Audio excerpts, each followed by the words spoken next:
Hello বন্ধুরা, তোমাদের আবার সবাইকে স্বাগত জানাচ্ছি একটা নতুন ক্লাসে। আমরা লাস্ট ক্লাসে কোশ্চেন নাম্বার 3কে গোল্ডেন রুল ফলো করে সলভ করেছিলাম, আর এই ক্লাসে হচ্ছে কি কোশ্চেন নাম্বার 4কে সেম গোল্ডেন রুল ফলো করেই আমরা সলভ করব। ইনফ্যাক্ট গোল্ডেন রুল দিয়ে তোমরা করবে না কী দিয়ে করবে এগুলো নিয়ে তো বারবার আলোচনা করেছি। যাই হোক, গোল্ডেন রুল দিয়ে এটা আমরা সলভ করব। তো কোশ্চেন নাম্বার 1-এ আমরা যে জিনিসটা দেখতে পাচ্ছি সেটা হচ্ছে কি Rajat started business with cash ₹50,000, bank deposit ₹10,000 and furniture 5,000। এখানে যেটা দেখা যাচ্ছে, রজত হচ্ছে কি ইনভেস্টর বা প্রপার্টার যাই বলো না কেন, সে এখানে শুধুমাত্র বিজনেসকে ক্যাশ দেয়নি, তার সঙ্গে সঙ্গে আরও অনেক কিছু জিনিস দিয়েছে। তাহলে কি কি দিয়েছে না, ক্যাশ দিয়েছে, তারপরে বিজনেসের ব্যাংক অ্যাকাউন্টেও টাকা দিয়েছে, আর কি করেছে না ফার্নিচারও দিয়েছে। ঠিক আছে, তাহলে এগুলো সবগুলোই হচ্ছে কি আপন আপনভাবে মানে রজত এটা নিয়ে আর বলার অপেক্ষা রাখে না। রজতকে আমরা রজত লিখবো না, এই জায়গায় আমরা লিখবো হচ্ছে কি ক্যাপিটাল। ঠিক আছে, আর এর চিন্তাধারাটা করব আবার পার্সোনাল অ্যাকাউন্টের মতন, যে কি রজত দিয়েছে না নিয়েছে। না, রজত এখানে বিজনেসকে দিয়েছে, হি ইজ এ গিভার। তাহলে গিভার হলেই এটা হয়ে যাবে হচ্ছে কি ক্রেডিট হলো। আর এখানে ক্যাশ হচ্ছে গিয়ে রিয়েল। ঠিক আছে, ক্যাশ বিজনেসে এসেছে না গেছে, এসেছে, তাহলে এটা হবে গিয়ে হচ্ছে কি ডেবিট। ব্যাংকে এবার ব্যাংকের দিক দিয়ে চিন্তা করতে হবে, এসবিআই ধরে নাও বা যে কোনো ব্যাংকের নাম ধরে নাও। তাহলে ব্যাংকের পয়েন্ট অফ ভিউ দিয়ে যদি চিন্তা করি, ব্যাংকে পয়সা এসেছে না গেছে, না ব্যাংকে পয়সা এসেছে, বিজনেসের ব্যাংকে পয়সাটা এসেছে, তাহলে হচ্ছে কি ব্যাংক এখানে রিসিভার, তাহলে এটাও হয়ে যাবে ডেবিট। আর এখানে ফার্নিচার আবার হয়ে গেল রিয়েল। ঠিক আছে, ব্যাংকও তাহলে এখানে কি দাঁড়ালো না, ব্যাংকও পার্সোনাল দাঁড়ালো। ঠিক আছে, আর এখানে ফার্নিচার এটাও হয়ে যাবে হচ্ছে কি রিয়েল।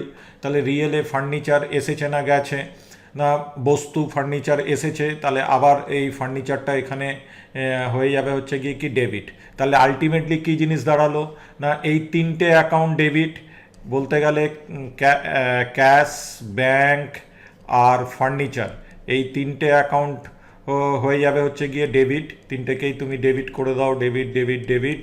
ঠিক আছে, আর জার্নাল লেখার সময় ঠিক সেইভাবে এগুলোর প্রত্যেকটার পিছনে তোমাকে অ্যামাউন্টটা ঠিক মতন লিখে দিতে হবে, যেমন 50,000, 10,000 আর 5,000, 10,000 আর এখানে 5,000, এই তিনটেকে লিখে দিলাম। আর ক্রেডিট করার সঙ্গে একসঙ্গে আমি ক্যাপিটাল বলে লিখে এই পুরো অঙ্কটা আমরা এখানে ক্যাপিটাল লিখে রাখলাম, 50, 60, 65,000। তো এই ছিল হচ্ছে কি question number 1। Question number 2, purchase goods of ₹1,500। আমরা পারচেস করেছি গুডস 1,500 টাকা দিয়ে। তাহলে এখানে গুডস আর ক্যাশের মধ্যে আমাদেরকে চিন্তাভাবনা করতে হবে। তাহলে গুডস দোকানে এসছে বা আমি যার অ্যাকাউন্ট মেনটেন করছি এসেছে না গেছে, গুডস হচ্ছে কি আমাদের কি এগেন রিয়েল। ঠিক আছে, তাহলে এটা এসেছে, তাহলে এটা ডেবিট হবে। আর গুডসের জায়গায় আমরা গুডস লিখবো না, এটাকে কি লিখবো না পারচেস লিখবো। আর ক্যাশ এটা হচ্ছে কি রিয়েল অ্যাকাউন্টের অনুযায়ী আমাকে চিন্তা ভাবনা করতে হবে, ক্যাশ এসেছে না গেছে, না ক্যাশ আমাদের বিজনেস থেকে বেরিয়ে গেছে, তাহলে এটা ক্রেডিট হবে। তাহলে জার্নাল কি দাঁড়াচ্ছে, purchase account debit to cash, purchase account debit to cash. এই ছিল 2। 3 number transaction, purchase goods of ₹1,500 from Raj and company. এখানে এগেন আমরা গুডস পারচেস করেছি, তাই আবার গুডসকে নিয়ে একই রকম চিন্তাধারা করতে হবে, যে চিন্তাধারাটা আমরা বলতে গেলে 2 নম্বর ট্রানজ্যাকশানে করেছিলাম। কিন্তু এখানে আমরা ক্যাশ দিইনি, তাই আমাদের এখানে রাজ অ্যান্ড কোম্পানি এটা চলে এসছে। তাহলে এখানে পারচেস গুডস এটা হয়ে গেল রিয়েল, আর এখানে রাজ অ্যান্ড কোম্পানি এটা হচ্ছে কি পার্সোনাল অ্যাকাউন্টের পয়েন্ট অফ ভিউ দিয়ে চিন্তা করতে হবে। গুডস তো আমার ইন হয়েছে, অতএব এটা ডেবিট হবে, গুডসের জায়গায় পারচেস হবে, এগুলো তো সব কিছুই জানা আছে। তাহলে আমি এখানে লিখে দিচ্ছি পারচেস। ওকে, পারচেস অ্যাকাউন্ট কি হয়ে যাবে ডেবিট। আর এটা হচ্ছে কি রাজ অ্যান্ড কোম্পানির নামটা আমরা যখনই লিখছি তার মানে হচ্ছে কি এটা পার্সোনাল অ্যাকাউন্ট, এর কাছ থেকে ক্রেডিটে কিনেছি। তাহলে Raj and company point of view দিয়ে চিন্তা করো যে এ বিজনেসে কি করেছে না, বিজনেসে এ প্রোডাক্ট দিয়েছে বা গুডস দিয়েছে, তাহলে গিভার। তাহলে গিভার হলে এখানে কি দাঁড়াবে না, এটা ক্রেডিট হয়ে যাবে। তাহলে আমার জার্নালটা হচ্ছে গিয়ে purchase to Raj and company, Raj and company. Next 4 number, purchase goods of ₹1,500 from Raj and company for cash. এখানে শুধুমাত্র সেন্টেন্সে একটু কথার গল্প রয়েছে, কিছুই না। আমার দোকানে গুডস এসছে, শুধুমাত্র কোন ঠিকানা থেকে কেনা হয়েছে সেটা বলা হয়েছে, কিন্তু যখনই বলে দিয়েছে যে কি ক্যাশে পেমেন্ট করে দিয়েছি, তাহলে আর কোনো ব্যাপার না, এটা ক্যাশ। তাহলে দুটোই রিয়েল নিয়ে আমরা চিন্তা করব। এখানে গুডসও রিয়েল আর এটাও রিয়েল, এই দুটোই রিয়েল, ঠিক আছে। তাহলে ক্যাশ আউট হয়েছে আর গুডস ইন হয়েছে, তাহলে purchase to cash. 5 number, purchase goods of ₹1,500 from Raj and company and paid by cheque. এখানে আবার ওই একই জিনিস, তাহলে গুডস পারচেস করা হয়েছে, লিখে দিলাম গুডস, ঠিক আছে। তাহলে গুডস, একদিকে গুডস নিয়ে চিন্তা করতে হবে, আর রাজ অ্যান্ড কোম্পানির ঠিকানা দেওয়া আছে কোথা থেকে কেনা হয়েছে, কিন্তু এখানে যে জিনিসটা বলে দেওয়া হয়েছে সেটা হচ্ছে কি চেকের মাধ্যমে দেওয়া হয়েছে। তাহলে আমাকে ব্যাংকের নাম লিখি বা ব্যাংকও লিখতে পারতাম, তাকে নিয়ে চিন্তা করতে হবে। গুডস পারচেস হয়েছে, তাহলে এটা ইন হয়েছে, ডেবিট হবে, তার মানে পারচেস অ্যাকাউন্ট ডেবিট হলো। আর টু, এখানে এসবিআই হচ্ছে কি এখানে আমাদের হয়ে পেমেন্টটা করেছে, ঠিক আছে। তাহলে এসবিআই হয়ে গেল এখানে গিভার, এসবিআই হয়ে গেল গিভার, মানে ক্রেডিট হবে, তাহলে এসবিআই অ্যাকাউন্ট। তাহলে এই 3টে এন্ট্রি পরপর যে দেওয়া আছে, সিম্পল ব্যাপার কি দাঁড়ালো, প্রথমেরটা, 2 নম্বরেরটা যেটা হলো ক্যাশের মাধ্যমে পারচেস করা হয়েছে, 3 নম্বরেরটা ক্রেডিট পারচেস করা হয়েছে, 4 নম্বরেরটা এগেন ক্যাশে পারচেস করা হয়েছে, আর 5 নম্বরেরটা পারচেস করা হয়েছে কিন্তু ব্যাংকের মাধ্যমে পেমেন্ট করা হয়েছে।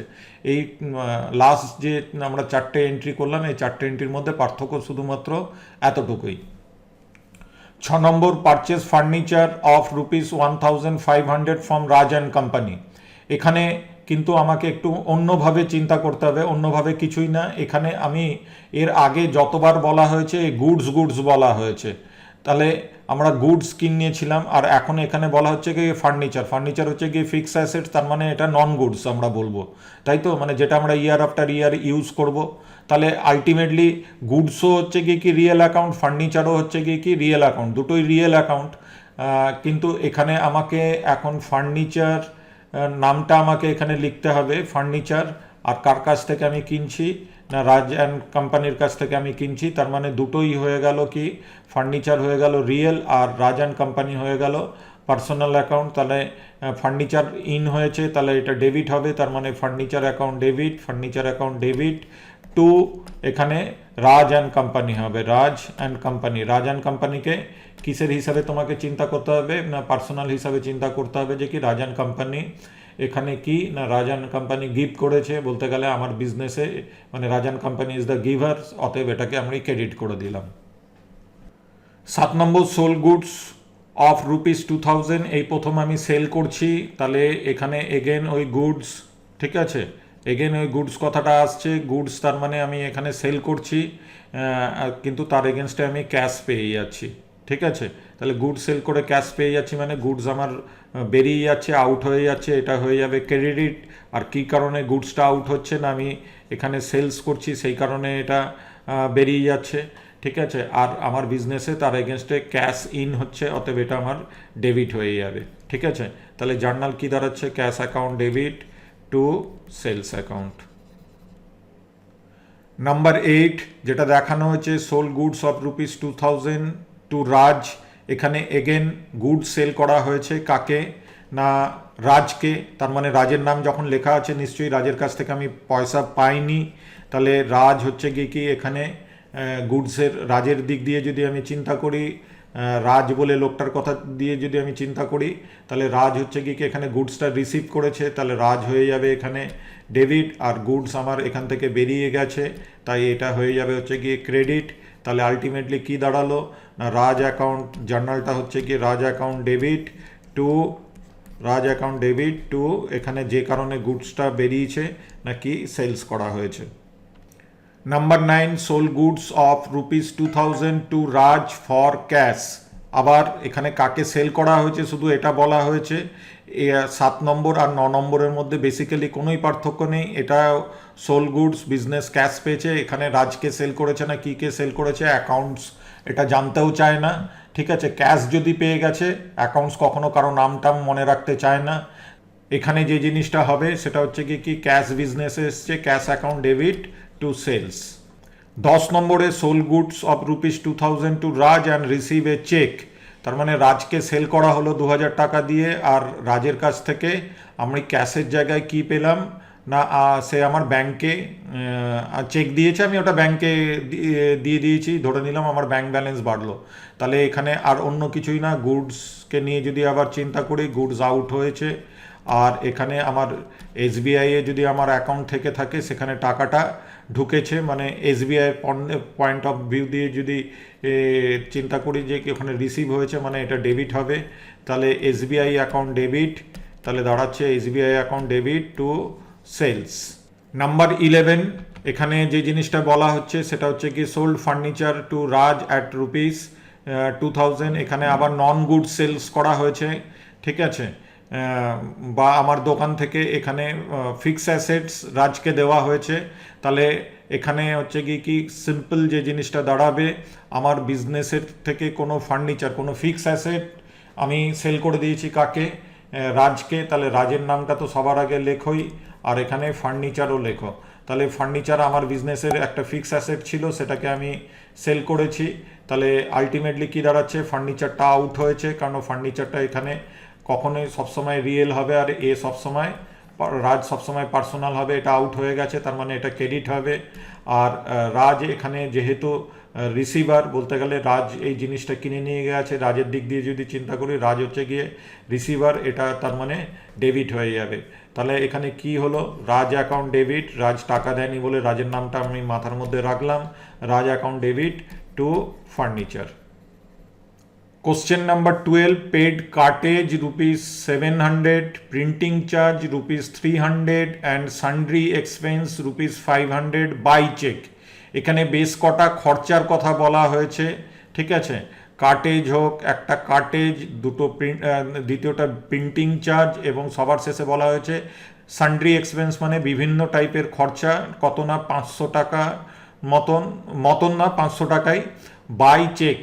বিজনেস এটা পেমেন্ট করেছে কিসের মাধ্যমে, ব্যাংকের মাধ্যমে। তাহলে এখানে ব্যাংক আবার ইনভলভ হয়ে যাচ্ছে। তাহলে ব্যাংক এখানে কি না, ব্যাংক হচ্ছে কি এই খরচাগুলো বহন করেছে। তাহলে ব্যাংকের দিক দিয়ে যদি আমি চিন্তা করি, ব্যাংক হচ্ছে কি এখানে কি না, ব্যাংক হচ্ছে কি এখানে গিভার, তার মানে আলটিমেটলি ব্যাংক ক্রেডিট হবে। আর এই যে কার্টেজ, প্রিন্টিং চার্জ বা সান্ড্রি এক্সপেন্স, এগুলো কার্টেজ, প্রিন্টিং চার্জ ইয়া সান্ড্রি এক্সপেন্স, এগুলো সবই হচ্ছে কি আমাকে নমিনাল অ্যাকাউন্ট, কারণ এগুলো হচ্ছে কি সব খরচ মানেই হচ্ছে কি এক্সপেন্স। তাহলে এগুলো সবই হয়ে যাবে হচ্ছে কি ডেবিট ডেবিট ডেবিট, আর এখানে ব্যাংকটা হয়ে যাবে হচ্ছে কি ক্রেডিট। সরি,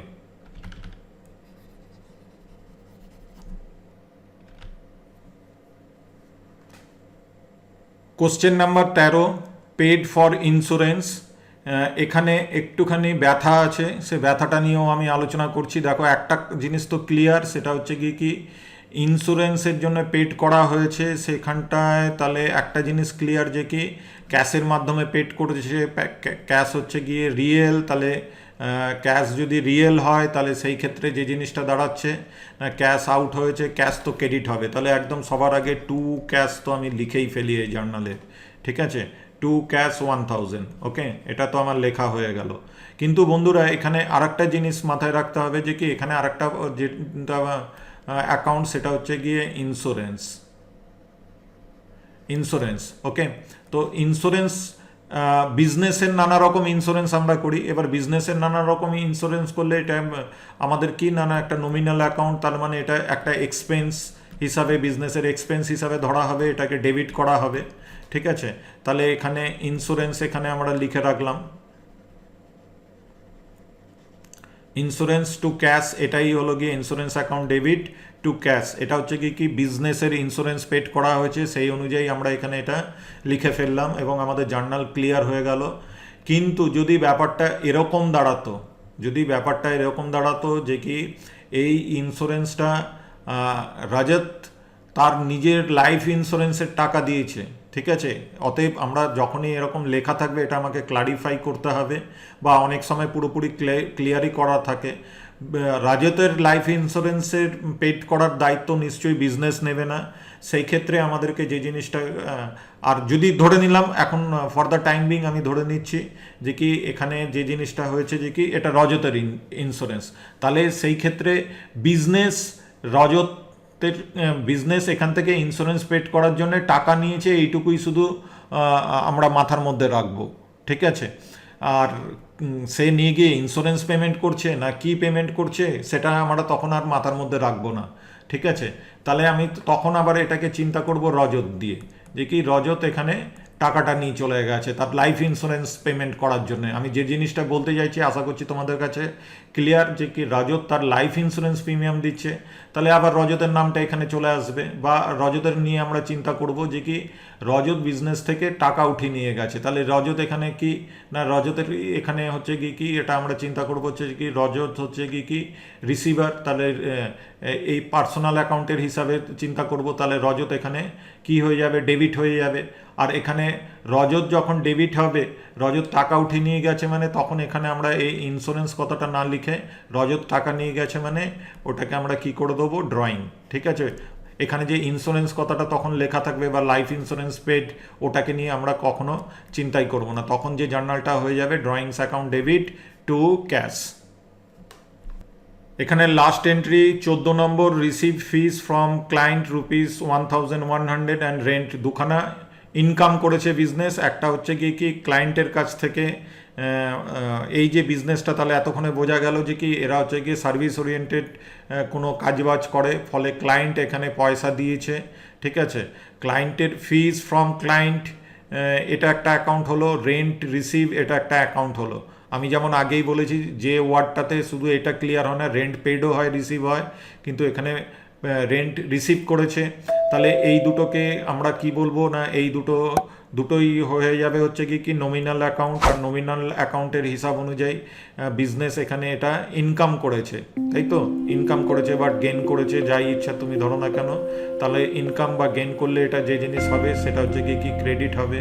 আর এখানে ক্যাশ এসেছে, ইন হয়েছে, তাহলে ক্যাশ ডেবিট হবে, তাহলে জার্নালটা দাঁড়াবে ক্যাশ অ্যাকাউন্ট ডেবিট টু, ওই দুটো জিনিস আমাদেরকে দুটো অ্যাকাউন্টস লিখতে হবে, fees from client and to rent receive করে এই দুটো জিনিস এখানে লিখতে হবে। তো এই ছিল হচ্ছে কি এই টোটাল প্রবলেমের লাস্ট এন্ট্রি। আমরা এখানে 14খানা জার্নাল করে দেখলাম। তো বন্ধুরা এখানে এই ক্লাসটা শেষ করছি, তোমাদের সঙ্গে আবার দেখা হচ্ছে আর একটা নতুন ক্লাসে।